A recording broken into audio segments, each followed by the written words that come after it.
I'm sorry. Oh, you took away the darkness.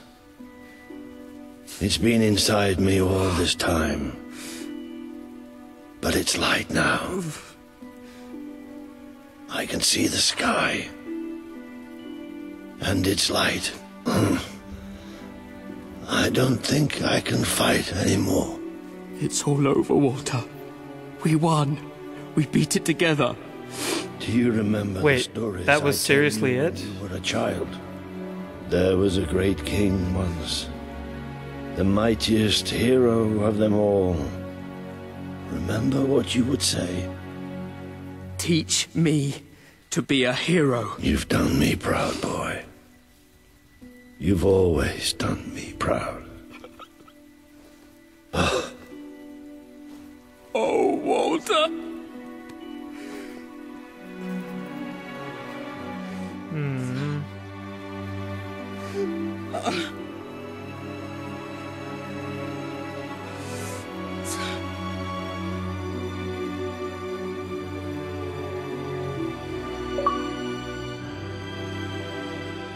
For Albion. You killed the Crawler and ended the greatest threat ever to loom over Albion. You are a legend.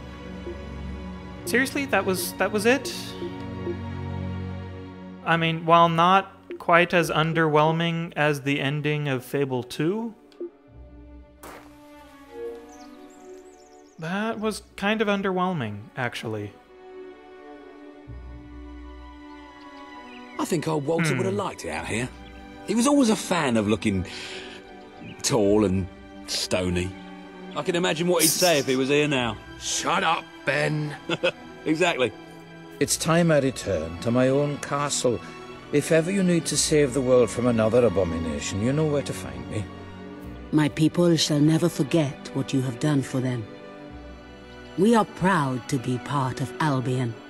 I shall return to Aurora in the knowledge that we may at last enjoy peace. Farewell, Your Majesty. Walter was right about you. You're a hero in every sense of the word. The hero Albion needed. What will you do now? I will continue to serve you the best way I can. I belong down in the city. The people there will always need help. Goodbye, my king. Well, King, old chum, ruler supreme, pal, you did it. You saved the kingdom. And it's my turn to say goodbye. I'm not cut out to be a general. And I think I'd like to start travelling again. Or maybe see if Paige needs any help down in Industrial. But before I go, let's send off our friend in style, shall we? This one's for you, Walter.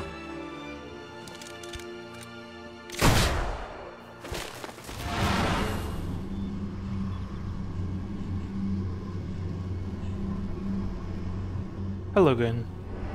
Teresa. This is the world as it could have been. Devoid of color, devoid of life. It is thanks to you that it isn't so. And you did it without becoming a tyrant. The people love you, and you have banished the shadow of your brother's reign. You kept your promise to Sabine and his people, when it would have been easier to turn your back on them. A noble gesture. You swore an oath to Paige to better the lives of your people. And you did so even in the face of great danger. You did for the Aurorans what your brother would not. He broke his promise, but you proved to be the better leader. Without the strength to make those choices, we would not be standing here now. Perhaps we shall meet again one day, King. Aren't you going to tell me my future? The future will reveal itself when it is ready to do so.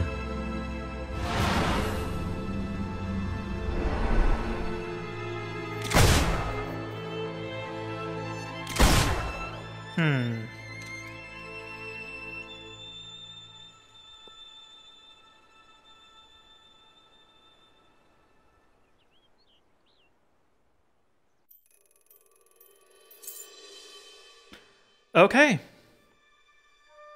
Well, I guess that was the end of the game. Day. I almost said day. I guess that was the end of the game.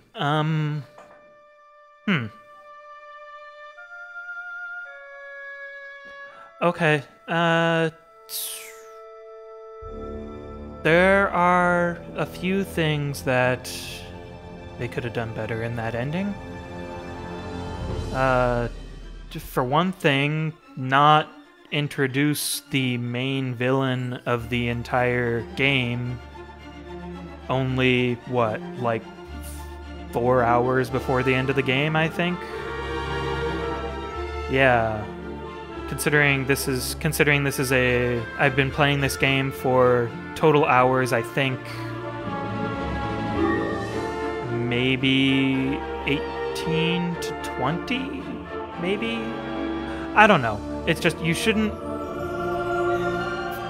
introduce the main villain of the game quite that late in the thing, because then, like, I get that the whole ending section was supposed to be let's raise up money, let's make the hard choices, but if you know already what's coming and you've already saved up a bunch of money, or if you're like me and you've had someone tell you that stuff is coming and to save up X amount of money, the ending part isn't really that straining. And if you don't know any of that stuff, and you don't know to save up money, like, if you're an evil character, okay, go ahead and be selfish and get everybody to survive, and go ahead and make unpopular decisions, become a tyrant, and save the world, even though, you know, you're being a tyrant and against your alignment. Or if you're a good character, all of a sudden, you just don't win because everybody's dead, because you have to choose between paying for the good choices for the kingdom and losing out on the money, and then if you don't have enough saved up, you've got a bunch of people dying and your entire kingdom dying. So that kind of sucks. They should have had compensation in, like, if you keep your promise to the dwellers, all of a sudden you get more money for it because, or like, not more money, but like something like in Mass Effect 3, you get more military strength out of it so that you have a better chance at the final fight without losing everybody. Maybe, like, just make it so that, maybe make it so that there's a military strength value that is added to the gold value to determine how many people you save, rather than just the gold value being determinate. Because I noticed, like, building the fort in Aurora to get an early warning off to the people would be a good thing, because they could serve as an early warning for the entire kingdom, and thus make it easier to finish the final fight. You know, just things like that. I'm sure I'm not original in this. After all, I'm only finishing this game, like, 2 years after I started it, which is way too long, and I'm gonna try to make it so that other games are not are done much quicker. I know one game will probably be able to hold my interest much better, and the other one that I'm going to do is pretty short. Oh yeah, on that point, speaking of that, well, no, I'll do that after the end of my final thoughts on this game. Let's see, what else do I need to say? Oh yeah, I need to talk about the combat system. For one thing, much better than it is in Fable 2, I feel. You can easily become... the guild seals stack up, and you can easily get levels and become a generalist and be able to do anything you want. And it's much easier to switch between actions and charge up your spells and things like that. And the spell combo gauntlets is actually really, really cool. Unfortunately, that all comes at the cost of, like, well, Fable 2 wasn't all that much better, but in this game, I could not figure out how melee combat worked. The entire second half of the game, I was using mostly spells, and even my pistol, which was only at level 3, or only at level 3 near the end, was better. Like, even before I upgraded it to level 3, it was better than my sword was being, because I kept dropping it. I kept getting blocked by the sword, and anytime I try to break the block, like charging up my sword strike, they either get out of range of me and don't get closer, or the bad guys come in and hit me and disrupt my charge up. So yeah, melee combat, absolutely terrible. Mage combat, really, really fun. Even the ranged options have reasons to use. Maybe if I had used the Warhammer, it might have broken through guards and been a better melee weapon, but you shouldn't have to use a specific weapon in order to be good at doing what you want to do. Anyway, yeah. Another big problem I found was with combat was that like normal enemies, I get that you can reasonably get an idea of how many hits it's going to take them out. Like, I know mercenaries are going to be a little tough, and I'm going to have to hit them a few times to kill them. And I know that those shadows are going to die in one hit to pretty much anything. But the bigger things, you don't fight them as often enough to get that idea, to get that sense of how hard they're going to be. And not only that, but you're just kind of stuck doing what you're doing to them until they die, and they're not flinching, they're not giving any signal whatsoever about how much health they have. So you just kind of have to keep going and hope you're doing okay and killing them. So the game could have... What I'm saying is that the game could have benefited from life bars on the bigger enemies. Like, pretty much... let's see, that statue, that winged statue thing, the final boss fight, the mercenaries with the fire bombs, smoking the cigars, those kind of enemies, just things like that. They really could have been better.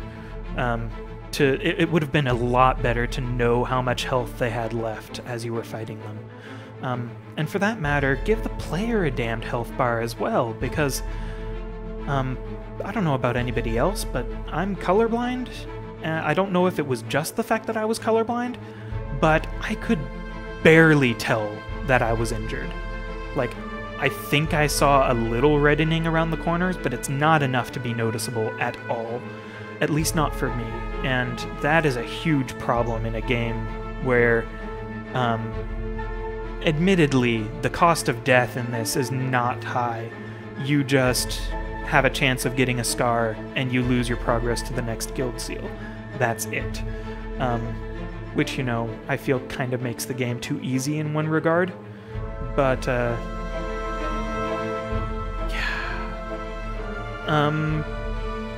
my enjoyment of the game, well, as evidenced by how long I took to Let's Play it, I might have enjoyed it a heck of a lot more if I wasn't Let's Playing it. So that's something for me to think about.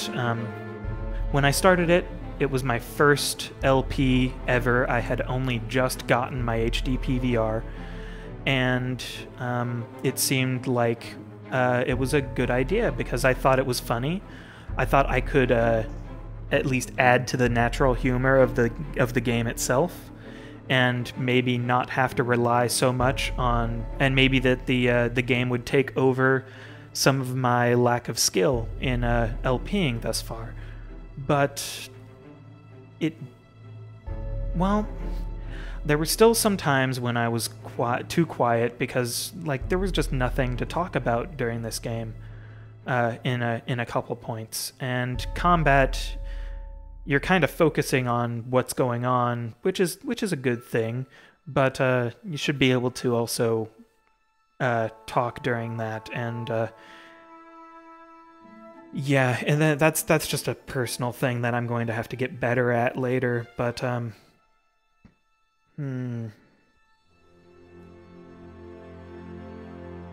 was I saying? Anyway, oh yeah. Anyway, in that regard, like with the combat being kind of involved and you have to concentrate on it, that's not a bad thing. But considering there's no like pausing, like I would love to play Mass Effect and be able to do the pausing thing and every once in a while in combat and fill in and do my commentary, because I pause all the time to bring up my my circle menu and cast abilities at people. It's just the way I kind of like to play the game, and I think that would work very well. Also, games that I'm more familiar with, where I don't have to concentrate on on the combat and what I'm doing so much, would be better choices of Let's Plays. And that actually makes a fairly good segue into my plans for later. What is it? Anyway, my next LP, I'm going to go ahead and reveal it now. I'm still going to work on Spellbound Caves. Still going to be in 1.1 because I literally can't update Minecraft until I finish that, because the map will break. But yeah, Minecraft will, the Spellbound Caves will continue. I might or might not start up just regular Minecraft, just a regular Minecraft LP, perhaps with some mods at some point. But Minecraft stuff will always be done as something in addition to whatever else I'm doing. Plans for the immediate future: I am going to start working on the LP for the RPG that I mentioned. I'm not going to tell you what it is, because that one I want to keep a surprise, and I also want time to work on it and make it good, because like this, usually I just edit and cut where I need to cut and upload it from there. For the RPG I plan to do, I'm going to be making sure I hit every loot thing, get every collectible, like special collectible thing, and note how you get each one and where and stuff. And I'm also planning on, this will probably be a big hint as to what RPG I'm doing, but it has a fairly complex character building system that I am going to be doing a complete guide on how to build into different character archetypes and what all of the different abilities you can get will be. And I'm being very vague on that because I don't want you to know what it is. But other than that, I'm going to start working on that. And the next LP I'm actually going to do is going to be, what is it? The action game I mentioned. I'm having a brain fart right now. I don't know why, because the game is Mirror's Edge. And you will see that the next update after this comes out. It'll be a quick one. I can definitely do a level per video, and honestly, the videos might end up being pretty short, so there's no way that that's going to be taking very long. Don't know what I'm going to do after that. I've been thinking about giving Dark Souls a try as a blind LP, but just because, Dark Souls, I've heard that it's absurdly hard and it just kind of throws you in and you have to figure out what to do. And there might be some comedy there, but there also might be some tediousness to it. May or may not do that. I also at some point in the future want to try, well, I'll just leave everything in the everything for the future in the future for now, and not make promises quite yet, because I do have plans on recording some stuff once winter break comes in and things like that. But for now, I will sign off and let you guys finish watching the credits. Thanks for watching.